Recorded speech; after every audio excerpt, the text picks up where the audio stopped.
Olá, bem-vindo a mais uma aula do curso de Comunicação e Expressão. Nesta aula falaremos de algumas dicas para a elaboração de um relatório. O que é um relatório? Né? Vem do latim relatus, né, que é a ação de contar um ocorrido a alguém que não o presenciou ou que não o percebeu. Quando uma empresa o contrata para fazer um relatório, né, de auditoria, você vai dizer, ou consultoria, você vai dizer ao dono da empresa que o contratou aquilo que ele, por si, não percebeu da sua empresa, ou seja, não viu ou não presenciou. Todo relatório ele tem duas bases, a descrição e a opinião. A descrição descreve, né, os fatores, tempo, lugar envolvendo os personagens que estão envolvidos neste evento. Seguinte, a descrição do evento emite-se uma opinião sobre o evento observado. Essa opinião está baseada no conhecimento acumulado da pessoa que faz o relatório.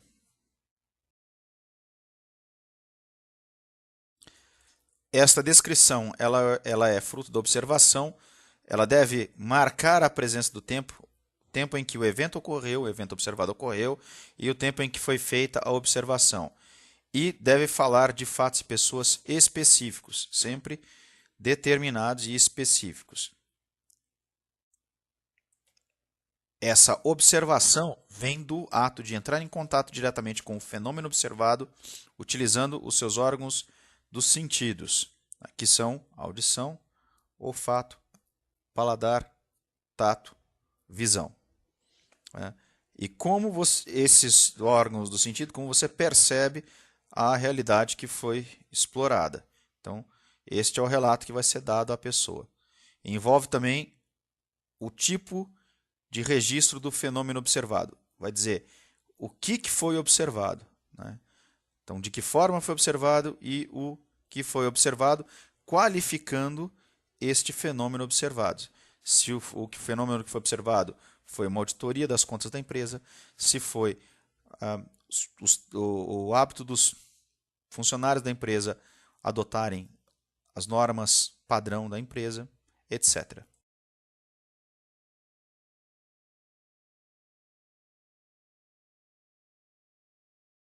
Então fique sempre atento ao conteúdo de uma observação, que é sempre o fato, o tempo, o lugar, o personagem, a causa, o modo e a consequência. Sem esses elementos, né, sem fato, tempo, lugar, pessoas envolvidas, o que causou o modo, o seu relato está, de certa forma, incompleto. Então atente para essas necessidades, esse conteúdo de uma observação. Sobre o fato, temos de entender que ele acontece sobre determinadas causas, desenrola-se de algum modo, envolve certas circunstâncias e provoca consequências. Então, na sua descrição do fato, né, causa, modo, circunstâncias e consequências têm de estar relacionados. O fato é a primeira coisa que deve ser descrita no relatório, ou seja, o fato observado é o objetivo, é o eixo condutor do seu relato. A produção da informação vem da observação do fenômeno olfato, da coleta dos dados, registrando os dados segundo as convenções pré-estabelecidas, dependendo, por exemplo, o relatório de auditoria tem convenções pré-estabelecidas, tem escalas que devem ser observadas e devem ser respeitadas, um relatório de eletricidade tem as etapas que são respeitadas, atribuir significado a esse fenômeno olfato, né, não só descrevê-lo, né, e comunica essa significação. O que isso significa?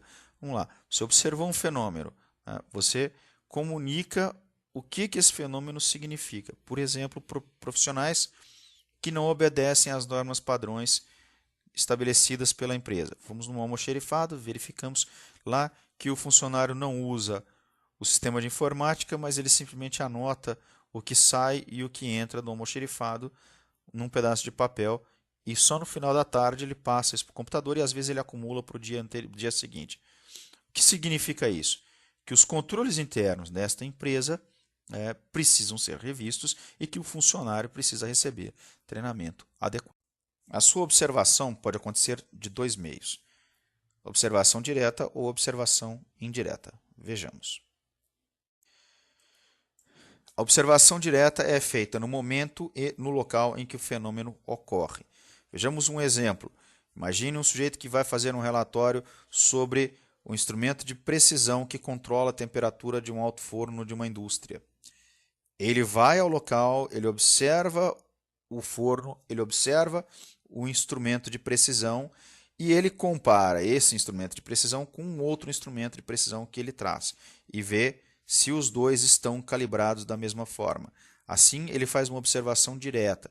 Da mesma forma, um que vai observar o trabalho de alguns funcionários. Ele vai até o local e observa os funcionários. Estas são observações do tipo direta. Observações indiretas. Elas usam dispositivos eletrônicos, né? Por exemplo, câmeras. A observação síncrona é feita em tempo real. Uma câmera filma e a pessoa que faz o relato observa.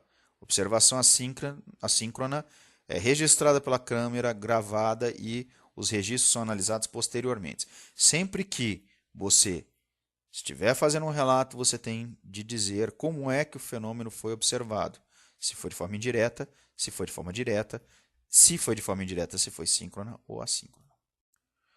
Por fim, nós temos a opinião, que é baseada nas suas observações, fundamentadas nos estudos anteriores, né, e a sua opinião tem o objetivo de melhorar um procedimento ou resolver um problema. A sua opinião está baseada no seu conhecimento prévio, na relação com o fenômeno observado. Então eu penso, o que sei eu, o que posso eu dizer sobre este fenômeno que foi observado?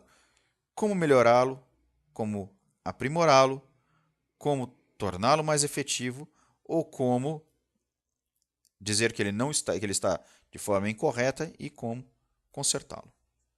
O relato deve ter a mesma estrutura de todo o texto, como nós já vimos anteriormente no texto do e-mail, né? Ele deve ter uma introdução, um desenvolvimento e uma conclusão.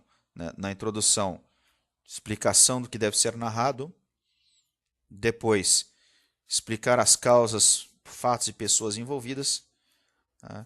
E por fim, a conclusão, ou seja, as consequências daquilo que foi dito.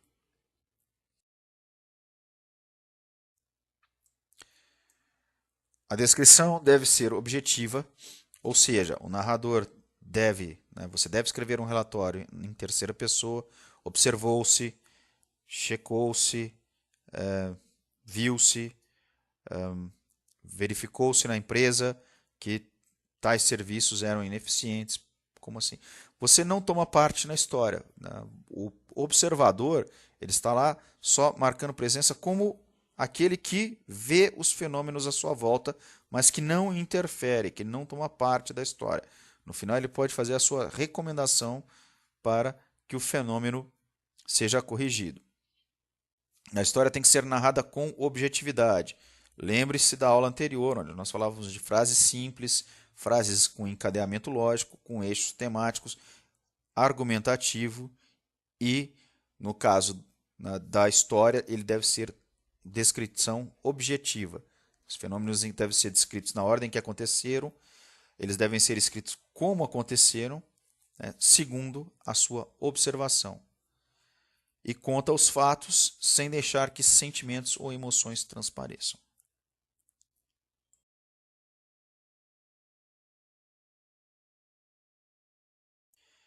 Sem deixar que emoções transpareçam, a pessoa também deve usar, evitar é absurdo, é impossível, é improvável, é calamitante, coisas assim que demonstram o seu sentimento com relação ao que foi observado.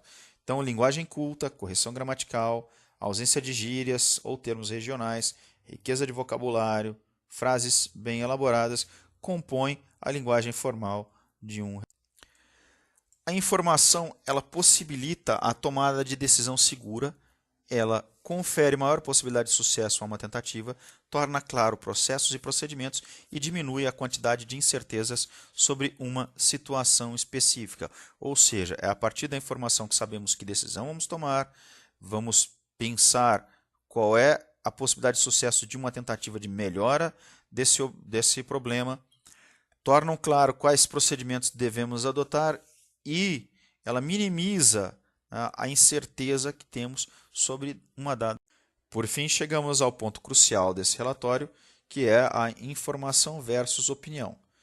Temos de saber quando informar e quando opinar.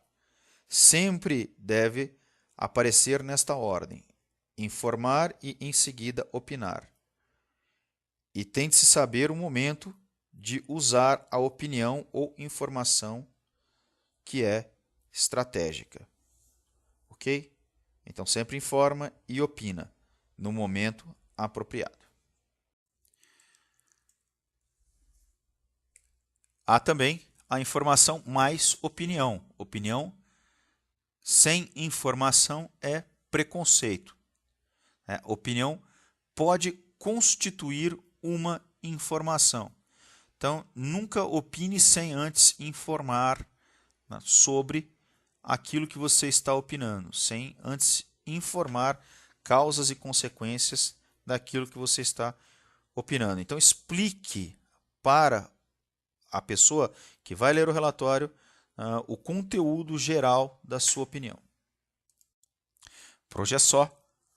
Dúvidas, responda o quiz desta aula e qualquer dúvida, entre e poste no nosso fórum.